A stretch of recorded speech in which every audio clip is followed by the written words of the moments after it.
Hello friends, જય શ્રી કૃષ્ણ, જય માતાજી. Welcome back to our new blog. કેમ છો બધા? મજામાં જ હશો. અને સ્વાગત છે તમારું અમારા નવા બ્લોગમાં. અને આ વાગી ગયા છે બપોરનો 12 અને આજે મેં 12 વાગે બ્લોગ ચાલુ કર્યો છે. અને આવું જો બહારનું વાતાવરણ કંઈક આવું છે, તડકો નીકળી ગયો છે સરસ છે. અને આ છોકરાને છે હોલિડે, આજે છે સન્ડે, તો સન્ડેના એ છોકરો જો હોમવર્ક લઈને બેસી ગયો છે એનું. હેલો હેલો, જય માતાજી, જય Shri Krishna, good afternoon. Good afternoon. અને એક તો હજુ બાથરૂમમાં બેઠો છે. 11 વાગ્યાનો ઉઠ્યો છે, ત્યારે વાગી ગયા છે 12 અને હવે ઈ બાથરૂમમાં ગયો છે. અને આજે તો અમે લોકોએ જમી કરી લીધું છે 12 વાગે. અને પછી હું થોડીક ફ્રી હતી તો મેં કીધું કે અહીંયા છાશ બનાવવાનું કામ આપણે ચાલુ કર્યું છે. તો અહીંયા બનાવું છું છાશ, એમાંથી આપણે કરવાનું છે માખણ. માખણ થઈ જાય એટલે એનું બનાવવાનું છે ઘી. તો આમાં મારો અવાજ તો નહીં આવતો, એ બ્લેન્ડરનો જ અવાજ આવે છે. તો ફ્રેન્ડ્સ જુઓ, અહીંયા આપણું માખણ બનીને રેડી થઈ ગયું છે અને હવે આપણે બનાવવાનું છે એમાંથી ઘી. તો આવું કંઈક છે, જો મસ્ત મજાનું માખણ બની ગયું છે. તો ફ્રેન્ડ્સ આ જો આપણું માખણ બનીને રેડી થઈ ગયું છે. હવે આને આપણે બીજા વાસણમાં ટ્રાન્સફર કરવાનું છે. તો ફ્રેન્ડ્સ એવું છે, જો હું તમને મારી રામ કહાની કહું. મારી રામ કહાની એવી છે કે હું છે ને લગ્ન પહેલા આવું માખણ કાઢવાનું કામ હતું ને, તો હું કોઈ દિવસ કરતી નહીં. મારી મમ્મી મને એમ કહે ને કે આજે છાશ બનાવવાની છે એટલે આપણે ગુલટી મારી જાય કે મને આ વસ્તુ ગમતી જ નહીં. હાથ અડાડવો બી ન ગમતો અને માખણ કરવું બી ન ગમતું, ખાવું બી ન ગમતું, હજી નથી ગમતું, હજી બી. એટલે હવે તો ક્યાં જાઉં. એટલે ઈ જ સ્ટોરી છે કે હું ક્યારેય કરતી નહીં. પછી જ્યારે મારા લગ્ન થઈ ગયા ને સાસરે આવી, તો સાસરે આવીને આ બધી વસ્તુ કરવી પડતી હતી. તો સાસુને તો કહેવાય નહીં કે મને આ માખણ કાઢવાનું નથી ગમતું, હું નહીં કાઢું. એટલે હવે સાસુએ કીધું કે કાલ છે મલાઈ મેળવી દેજે, કાલે આપણે માખણ કરવાનું છે. એટલે કમ્પલસરી મેળવી દેવાનું, માખણે કરી દેવાનું, કાઢીએ દેવાનું, ગરમય કરી દેવાનું, મોઢું બગાડતા બગાડતા કરી નાખવાનું. પણ પછી તો ન્યા તો કહેવાય નહીં સાસુને કે હું મારા મમ્મીના ઘરે આ કામ ન કરતી. એટલે આ કેવું છે ખબર છે કે પારકીમાં કાન વિંધે. એટલે હવે સાસરે આવીને પછી શીખી ગયા, માખણ કાઢતા બી શીખી ગયા અને જે બી નહોતું ગમતું ઈ કામ કરતા બી શીખી ગયા. એટલે આવું છે. એટલે કોઈ બી છોકરીઓ મારી જેવી એટલે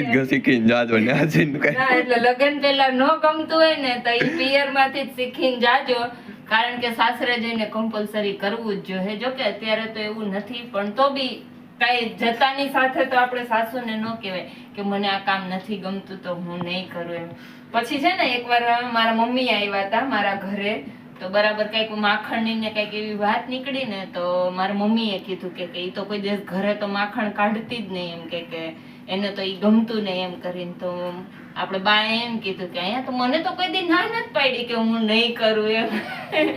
પણ કઈ સાસુને તો ના પડાય નહીં કે હું નહીં કરું એમ, એટલે કરવું પડતું હતું. ત્યારથી શીખી ગયા અમે બી કેવી રીતે કરવાનું ઈ. તો આ હતી મારી રામ કહાની. કેવી લાગી કમેન્ટ કરજો રામ કહાની. અને હવે આપણે માખણને એક બાજુ કરી લીધું છે અને હવે આને શું કરવાનું છે ખબર છે? 3-4 પાણીથી વોશ કરી લેવાનું. 3-4 પાણીથી વોશ કરી લે ને એટલે એની અંદર જે બી છાશ હોય ને એ બધી છાશ નીકળી જાય. છાશ નીકળી જાય ને એટલે માખણને ગરમ થતા વાર જ ન લાગે, ફટાક દઈને ઈ ગરમ થઈ જાય અને ઘી બની જાય. અને અંદર જે કચરો નીકળે ને એને શું કહેવાય, કીટું, ઈ ન નીકળે. તો આવું છે. તો ચલો હવે જો હું એને 3-4 પાણીથી વોશ કરી અને પછી ઘી બનાવી લઉં, પછી તમને બતાવું. અને પછી આપણે બનાવવાના છે અડદિયા, એટલે તમે આવજો અડદિયા ખાવા બધા. તો જુઓ ફ્રેન્ડ્સ, અહીંયા આપણું ઘી બનવાનું રેડી થઈ ગયું છે. હવે થોડીક વાર છે, ઓલમોસ્ટ તો થવા જાય એવું છે. થઈ જાય એટલે તમને પાછું બતાવીશ. અને આ છોકરાઓ આ ક્યાં જાય છે? તું ગુડ આફ્ટરનૂન. વાગી ગયા બપોરના કેટલા બધા. અને આ છોકરો જાય છે એની ગાડીને ચોખ્ખી કરવા માટે. બોટલું ભરીને જાય તો મેં કીધું કઈ ખોટું ન કીધું કે બાલડી ભરીને જા, મારું ઘી બળી જશે. બાલડી ભરીને જાય તો થોડું વ્યવસ્થિત ધોવાઈ જાય એમ. એટલા બોટલના પાણીમાં શું નીચે વાળા ત્યાં લઈ લેવે ગ્રાઉન્ડ ફ્લોર માંથી.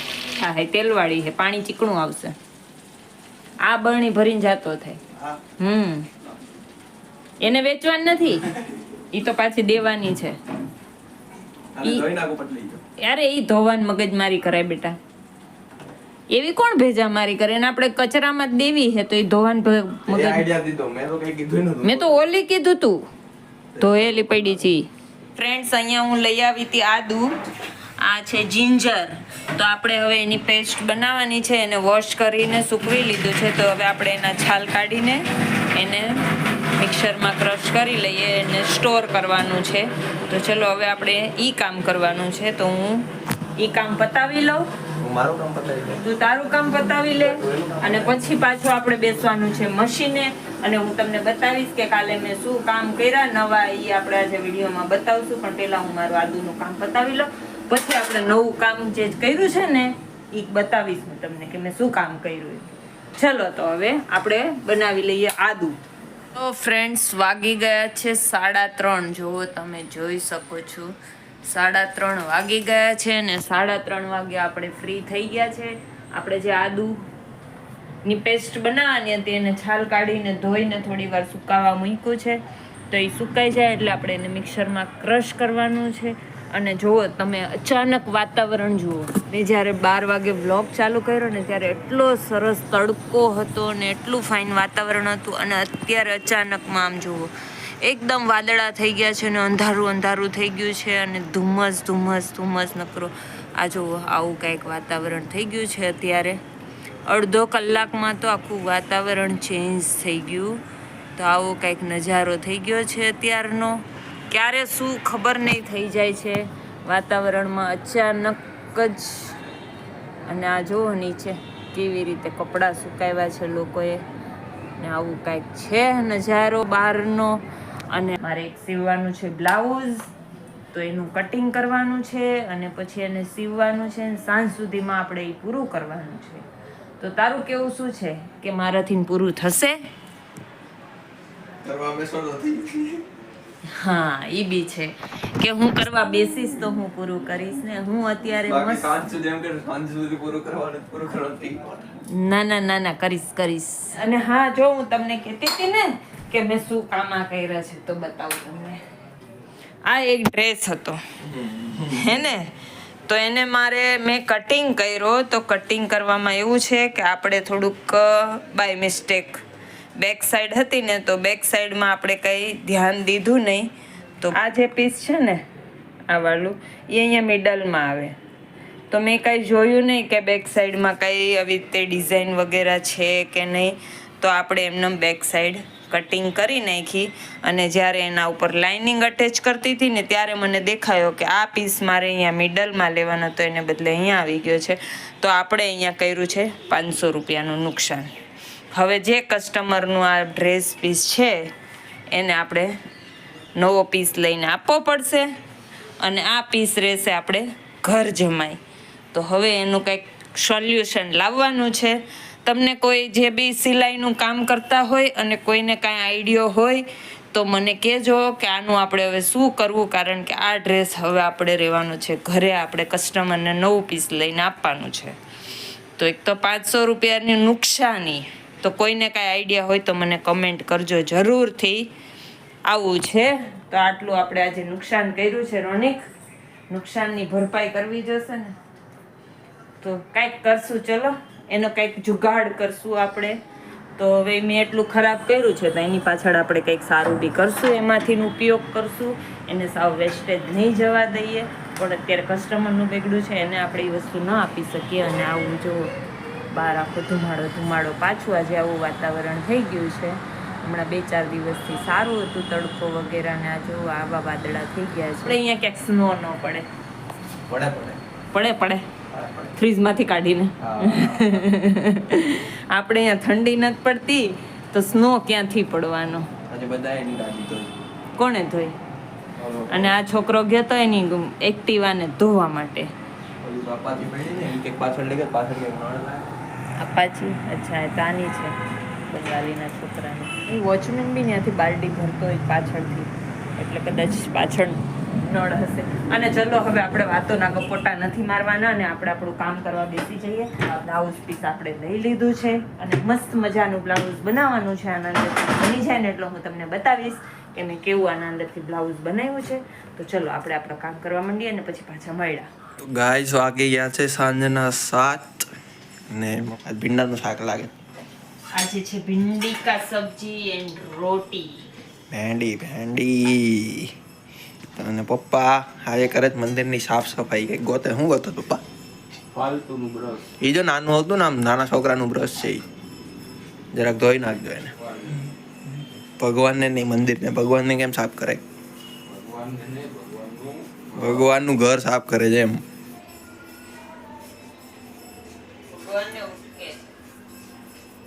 ભગવાનને કેમ ઉટકે? એ તો કે પેલા ભગવાનને આપણે ઉટકી ભગવાન આપણને ન ઉટકી નાખે. ઉટકી નાખે ને લવટક સાહેબ પાણી ભરી જાય. હા ભાઈ ના નથી એવું કરવું. બિસાડાજી ચાલીમાં રહેતા હોય એને શું સમજવાનું? આપણે તો ઠીક છે કે ઉપર રહેતા હોય તો આપણે જલસા હોય. જે નીચે રહેતા હોય ને પાણી ભરાતું હોય એને બિચારાઓને તકલીફ ન હોય. ચોમાસામાં પાણી ભરાવાની. હું અહીંયા બનાવું છું ભીંડાનું શાક અને રોટલી બનાવવાની છે. અને આપણે જે બ્લાઉઝ બનાવવાનું હતું એ ફાઇનલી બની ગયું છે. એક ટાર્ગેટ પૂરો કર્યો. ટાર્ગેટ આપણો પૂરો. રાઉન્ડ મારવા જશું જમીને. ઈ અગર યુટ્યુબે જવા દીધા તો યુટ્યુબે જવા દીધા તો જો મોબાઈલ લઈને બેસી ગયા. હા ઈ ખાલી મમ્મી ને પપ્પા તો કે હાલ પણ હવે નથી જવું રેવા દે. એવું જ હોય. થાકી ગયા હોય તો કંટાળો આવે. થાકીને યુટ્યુબ સ્ક્રોલ કરવામાં યુટ્યુબ જોવા દો એટલે નથી જવું. જોતી ન હોય હું તો શું એમને ખાલી જવા ચાલુ. આગળનું હોય ને એ ડિલીટ મારવી હોય. ક્યારેક ક્યારેક કામની વસ્તુ બી જોતી હોય કે બીજા દિવસે મારે કંઈક એવું બનાવવાનું હોય સીવવાનું હોય તો એ વસ્તુ બી જોતી હોય. અને ક્યારેક આપણે યુટ્યુબ ચેનલ ચાલુ કરી છે એમ લોકોએ બી ચાલુ કરી તો લોકોને આપણે સપોર્ટ કરવો જોઈએ ને. ત્યારે આપણને કોઈ સપોર્ટ કરશે ને. એમ વાત જ નથી. નીચે જવાની વાત હતી. યુટ્યુબ નો સપોર્ટ કરવાની તો વાત જ નથી. એટલે આપણે બી કોઈકને સપોર્ટ કરવો પડે. સપોર્ટ કરવો રાઉન્ડ મારતા મારતા સપોર્ટ થાય. ઈ તો બરાબર છે. એકબીજાને સપોર્ટ કરવો પડે. સાથ સહકાર આપવો પડે. તો આજે આપણે છે ને એક પાર્કમાં રાઉન્ડ મારવા જશું થોડા વહેલા ફ્રી થઈને. કારણ કે પાર્ક 9:30 વાગે બંધ થઈ જાય. અમે રાઉન્ડ મારવા જઈએ ને ત્યાં બંધ થઈ ગયું હોય. તો આજે આપણે 9 વાગે જશું એટલે પાર્કમાં રાઉન્ડ મારશું. ત્યાં થોડી વાર બેસશું અને તમને બી એન્જોય કરાવશું સાથે. થઈ ગયા છે 8:15 અને 8:15 આપણી રસોઈ બની ગઈ છે. ભીંડાનું શાક અને રોટલી અને આપણે બેસી ગયા છીએ જમવા માટે. તો ચલો તમારે કોઈને જમવું હોય તો આવી જાઓ. કોઈ કઈ બોલશે નહીં. હું એક જ બોલીશ. ભીંડાનું શાક મસ્ત બન્યું. હેને બનાવ્યું છે કોણે?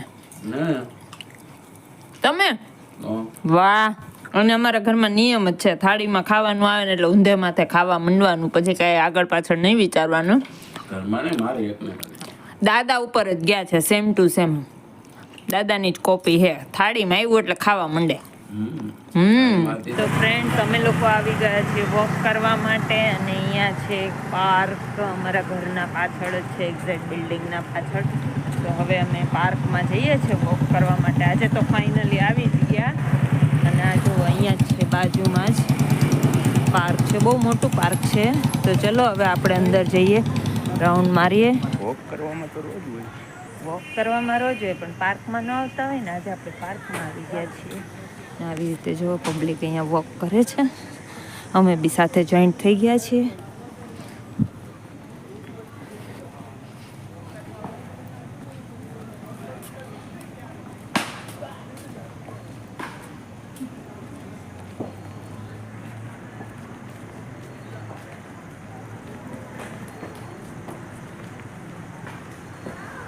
અને ગાઈઝ અહીંયા છે ને સિનિયર સિટીઝન લોકોને બેસવા માટે કોઈ બચ્ચાઓને રમવા માટે વચ્ચે એ રીતનું પાર્ક બનાવ્યું છે ને સાઈડમાં અહીંયા વોક કરવા માટેનું છે. બહુ મોટું છે કે 1 કિલોમીટરનું હશે નહીં હોય રાઉન્ડ. આખો રાઉન્ડ મારીએ એટલે હોય જ ને. કેવડો મોટો રાઉન્ડ છે.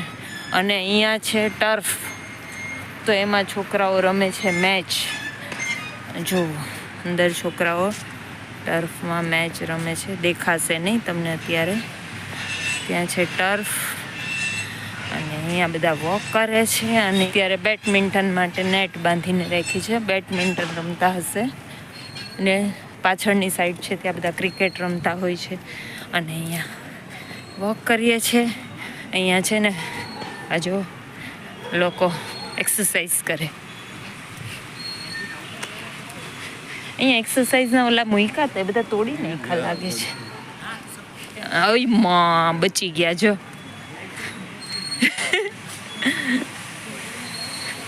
અહીંયા અમે વોક કરવા નીકળ્યા. અમારી આગળ 2 જણ જતા હતા અને ઉપરથી નાળિયેરમાંથી પડ્યું આ પત્તું, તો એ લોકો બચી ગયા. હા જો હમણાં જસ્ટ 2 સેકન્ડ થઈ અને આ સેટ સેવા કરવા નીકળ્યા.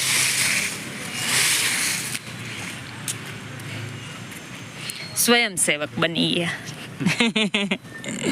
તો ચલો હવે આપણે રાઉન્ડ પૂરો કરી લઈએ. હજી તો આપણે ભાગનો જ રાઉન્ડ પૂરો કર્યો છે. હજુ આખો રાઉન્ડ કમ્પ્લીટ કરવાનો છે.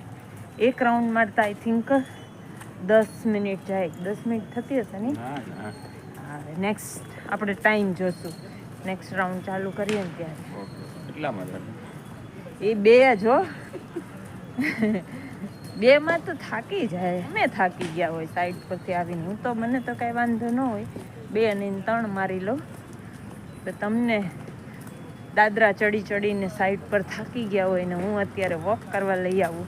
ચલો હવે અમે વોક કરી લઈએ અને આજના વિડીયોનો છે ને આપણે અહીંયા પાર્કમાં એન્ડ આપીએ છીએ. તો વિડીયો કેવો લાગ્યો એ કમેન્ટમાં કહેજો. વિડીયોને લાઈક કરજો, શેર કરજો, સબસ્ક્રાઈબ કરજો. અને તમારે કંઈ કહેવું છે?